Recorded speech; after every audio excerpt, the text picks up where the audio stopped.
Assalamualaikum warahmatullahi wabarakatuh. Perkenalkan, nama saya Ana Nur Kamilah dengan NPM 10060119777 kelas D. Pada kesempatan kali ini, izinkan saya untuk memaparkan pembahasan ujian tengah semester mata kuliah analisis data eksplorasi. Di sini saya menggunakan data dari Provinsi Bangka Belitung. Langsung saja soal pertama. Buatlah histogram, lanjutkan dengan pemulasan kernel atau metode knife atau uniform kernel dengan H sama dengan 20. Di sini saya menggunakan SPSS dan Python. Untuk histogram, diperoleh rata-rata sebesar 985,28 dan simpangan baku sebesar 762,01. Jika kita lihat, histogram di sini menunjukkan kemiringan ke kanan atau kemiringan positif. Selanjutnya, untuk pemulasan kernel dilakukan satu kali pemulasan, dapat dilihat bahwa jendela dibuat lebih kecil dengan H sama dengan 20 sehingga kurva densitas cenderung memiliki lembah dan puncak. Selanjutnya, buatlah diagram dahan daun. Masih sama menggunakan SPSS, didapat modus di mana frekuensi sebanyak 85 dengan 85 buah nilai yang merupakan titik pemusatan data. Selain itu juga kita bisa lihat bentuk dari daunnya yang cenderung tidak simetris dan kemiringan ke kanan atau kemiringan positif. Selanjutnya, apakah terdapat bimodus? Dapat kita lihat pada histogram soal pertama, bahwa hanya ada satu puncak yang mempunyai frekuensi tertinggi, yaitu dengan jumlah 97, sehingga dapat dikatakan bahwa tidak terdapat bimodus. Selanjutnya, box plot. Masih sama menggunakan SPSS, dapat dilihat bahwa sebaran tidak simetris karena median atau Q2 lebih mendekati Q1 sehingga sebaran data miring ke kanan. Selain itu juga kita bisa lihat statistik 5 serangkai yaitu nilai minimum, Q1, Q2, Q3, dan nilai maksimum. Selanjutnya, hitunglah squamous apakah simetris miring ke kiri atau miring ke kanan. Masih sama menggunakan SPSS, diperoleh nilai squamous sebesar 3,033 karena nilai 3,033 lebih besar dari 0, artinya kurva memiliki ekor yang memanjang ke kanan atau kurva mincing ke kanan. Dengan kata lain, grafik kurva distribusinya positif squamous. Dikarenakan bentuk sebaran datanya yang menunjukkan miring ke kanan, artinya modus lebih kecil dari median dan median lebih kecil dari min. Selanjutnya, hitunglah kurtosis. Masih sama menggunakan SPSS, diperoleh nilai kurtosis sebesar 14,036. Karena nilai 14,036 ini lebih besar dari 3, artinya distribusi memiliki puncak yang relatif lebih tinggi atau meruncing.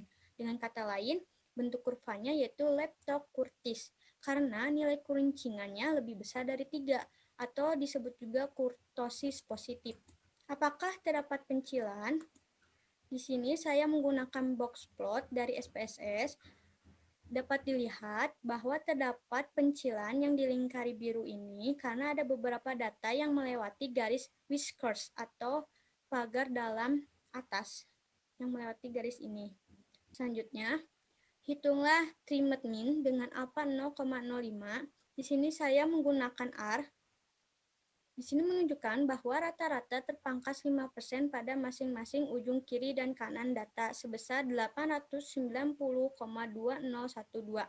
Selanjutnya, hitunglah Winsorance mean dengan alpha 0,05. Di sini sama saya menggunakan R, diperoleh nilai Winsorance mean dengan taraf nyata 5%, yaitu sebesar 932,8189. Selanjutnya, hitunglah median absolute deviation.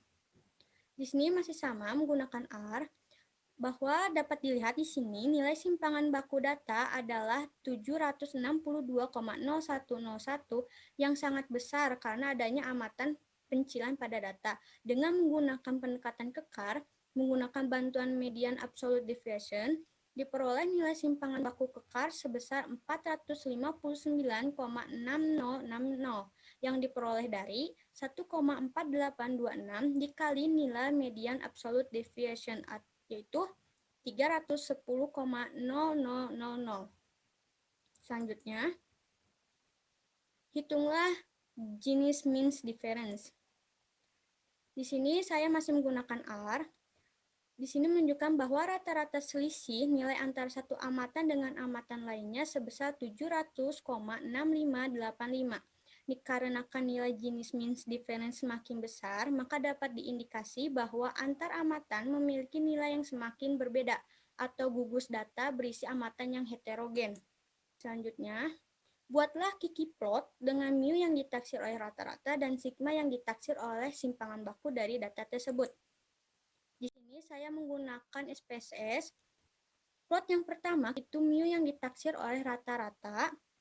Berdasarkan hasil output di sini menunjukkan bahwa data amatan tidak tersebar di sekitar garis lurus atau berpencar jauh dari garis lurus, sehingga dapat dikatakan bahwa data tidak berdistribusi normal. Selanjutnya, Kiki plot untuk sigma yang ditaksir oleh simpangan baku. Berdasarkan hasil output di sini menunjukkan bahwa beberapa data amatan tersebar jauh dari garis 0,0, sehingga dapat dikatakan bahwa data tidak berdistribusi normal.